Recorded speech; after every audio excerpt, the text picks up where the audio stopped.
আমার জীবনটা একটা পুরনো চিঠির মতো, যার প্রথম দিকে খুব যত্নে লেখা ছিল অনেক রঙিন স্বপ্নের কথা, কিন্তু শেষটা শুধু কালি ঝাপসা দাগ আর ছেঁড়া পাতার গল্প। আমি এখনও মাঝে মাঝে সেই পুরনো মুহূর্তগুলোতে ফিরে যাই, যখন জীবনটা এত জটিল ছিল না। সেই স্মৃতিগুলোই এখন আমার বেঁচে থাকার একমাত্র উপাদান।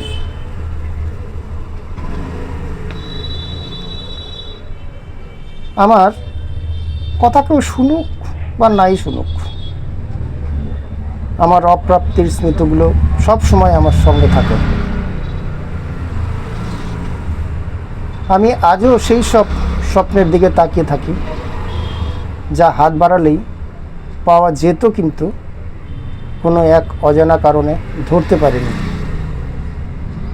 সেই না পাওয়ার যন্ত্রণাটাই এখন আমার নিত্যসঙ্গী।